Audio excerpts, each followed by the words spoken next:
Quem disse que a gente tem que melhorar? A pegadinha é o contrato social, baseado na ideia de que você tem que melhorar o tempo todo. Quem disse que a gente tem que melhorar o tempo todo? Quem disse que você tem que ser melhor o tempo todo? Eu não sou suficientemente bom, mas é o que tem para hoje. É o que dá para fazer.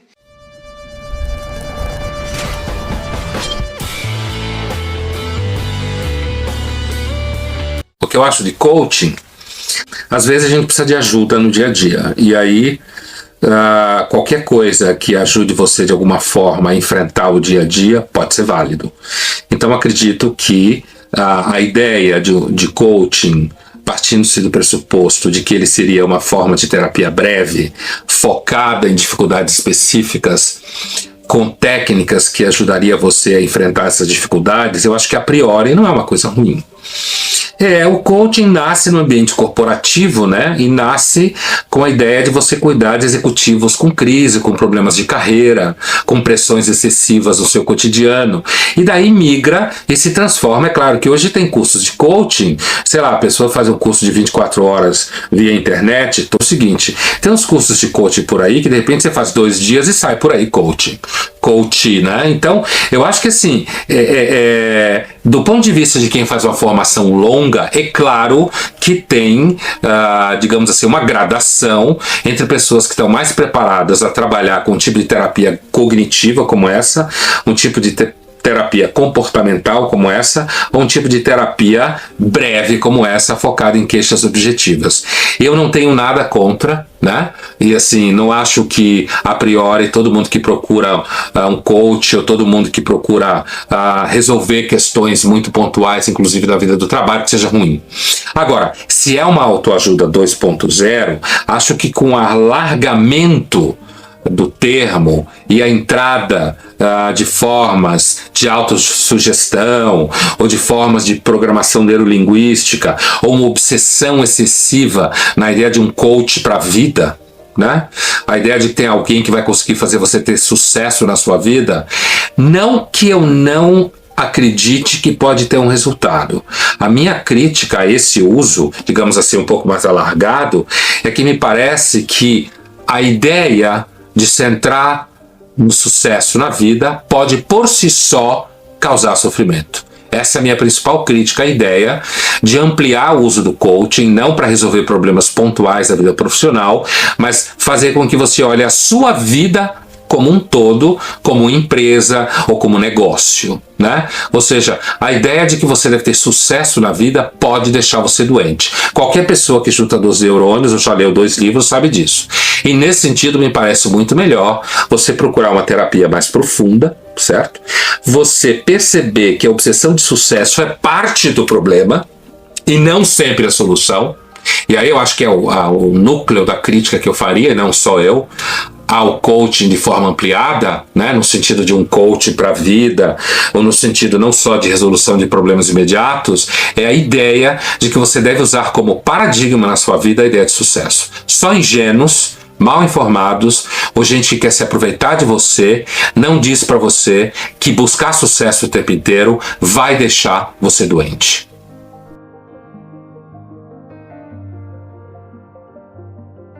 A ideia de que as pessoas têm que se reinventar é mais ou menos como a ideia de que as empresas têm que inovar. E aí você descobre uma matriz claramente vinculada à sociedade de mercado, ao capitalismo, né? A ideia de que tudo tem que se reinventar para conseguir estar o tempo inteiro entregando, como se fala no mundo corporativo. Que se é novo, é uma nova invenção, já foi produzido para demandas que são novas, né? Então você tem esse caso da reinvenção. Se qualquer autor tipo Adorno olhasse para isso, ele ia identificar claramente a mercantilização, como se fala. Quer dizer, o ser humano é uma mercadoria e assim como qualquer mercadoria ou qualquer empresa, ele tem que se reinventar para enfrentar as novas demandas de mercado. E aí, eu acho que tem esse fator que é, na realidade, o fator preponderante nos discursos de coaching, nos programas de televisão, ou mesmo nas redes sociais, em que pessoas, por exemplo, aparecem fazendo exercícios físicos, esportes radicais, ou qualquer coisa que o valha, para passar a ideia de que você aos 50 ou 60, você consegue se reinventar assim como uma pessoa jovem, que teria a mesma energia, porque uma das características com o passar do tempo na vida é justamente que a maior parte das pessoas tem menos energia. Então você precisa fazer uma análise de onde você vai gastar essa energia, né? Agora, independente dessa dimensão, que é uma dimensão marqueteira, que tem a ver com a estrutura capitalista, que dá no discurso fajuto do coaching, e nos exercícios físicos radicais para provar que você está se reinventando, acho que existe uma questão pessoal de fato. Na vida, hoje se vive mais, né? Hoje você consegue ter saúde mais tempo, então você pode, por exemplo, em algumas situações, repensar o casamento que você tem. Depende das condições materiais, às vezes. Depende, claro, da situação que você está vivendo, do casal, tem filho ou não tem filho. Você pode, em alguns casos mais radicais, repensar o estilo de vida que você quer ter, vinculado à profissão que você exerce. Se fala em reinventar, apesar de que o que eu estou dizendo é que, independente da propaganda fajuta, é possível se pensar numa tal da reinvenção, apesar que eu acho que é muito mais difícil do que vendem por aí. E os dois territórios onde ela é possível ser pensada é principalmente no âmbito da relação afetiva, do casamento ou não casamento, né? Ou no território profissional.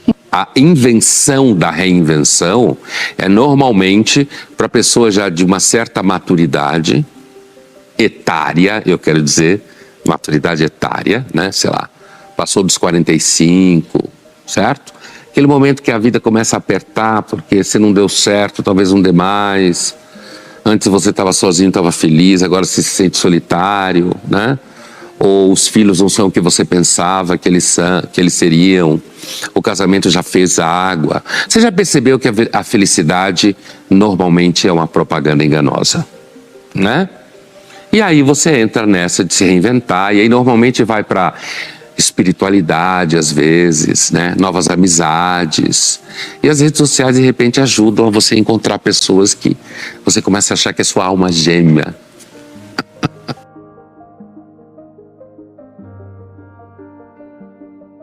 A vida no mundo corporativo é bastante difícil. A vida é difícil em todo lugar. Ela é quase sempre um escândalo e uma humilhação. Então, a grande parte dessas palestras motivacionais e autoajuda que oferecem no mundo corporativo é simplesmente uma forma de droga barata para você fingir que você acredita que você é colaborador e não um empregado, para você fingir que você acredita que de fato existe uma relação enorme de fidelidade entre você e as empresas, ou entre as empresas e você. É para você fingir que você acredita que você não abriu mão de um monte de sonhos, se é que você algum dia os teve. É para você fingir que você não sabe, que você se sente meio humilhado o tempo inteiro, principalmente quando aparece um moleque ou uma menina de 28 anos para mandar em você quando você tem 48 anos.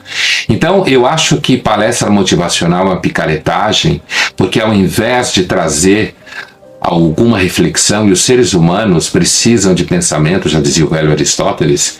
É claro que isso em relação ao mundo corporativo é complicado, porque o mundo corporativo, o capitalismo como um todo, precisa que você fique feliz. Você tem que ficar bem alegrinho, porque assim você compra. E quando eu estou dizendo isso, eu não estou dizendo para você parar de comprar, porque se você parar de comprar, você e eu e todo mundo perde o emprego.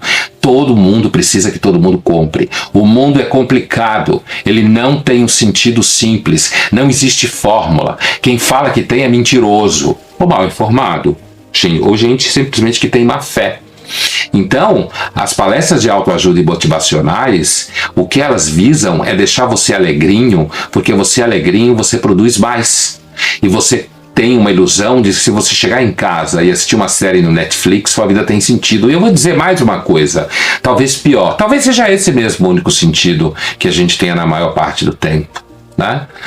Porque, às vezes, a condição humana é tão frágil, casamento às vezes despedaçado, relacionamento com filhos complicado, ou você tá só, ou você achava que você ia dar um pé na bunda de quem tá com você e você tá com 50 anos e tá só, certo? Ou você não teve filhos porque achou que ia pro Vietnã todo final de semana e você não consegue ir nem pra Serra Gaúcha porque você não consegue manter o salário.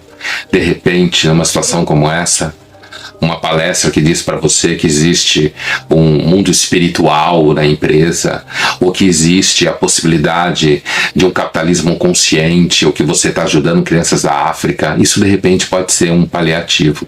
Eu só aceito a ideia de palestra motivacional, que eu não faço, ou autoajuda, se a gente chegar à conclusão que quem vive nesse mundo está numa situação tão precária que você tem que fazer aquilo que o Nelson Rodrigues dizia: mintam por misericórdia.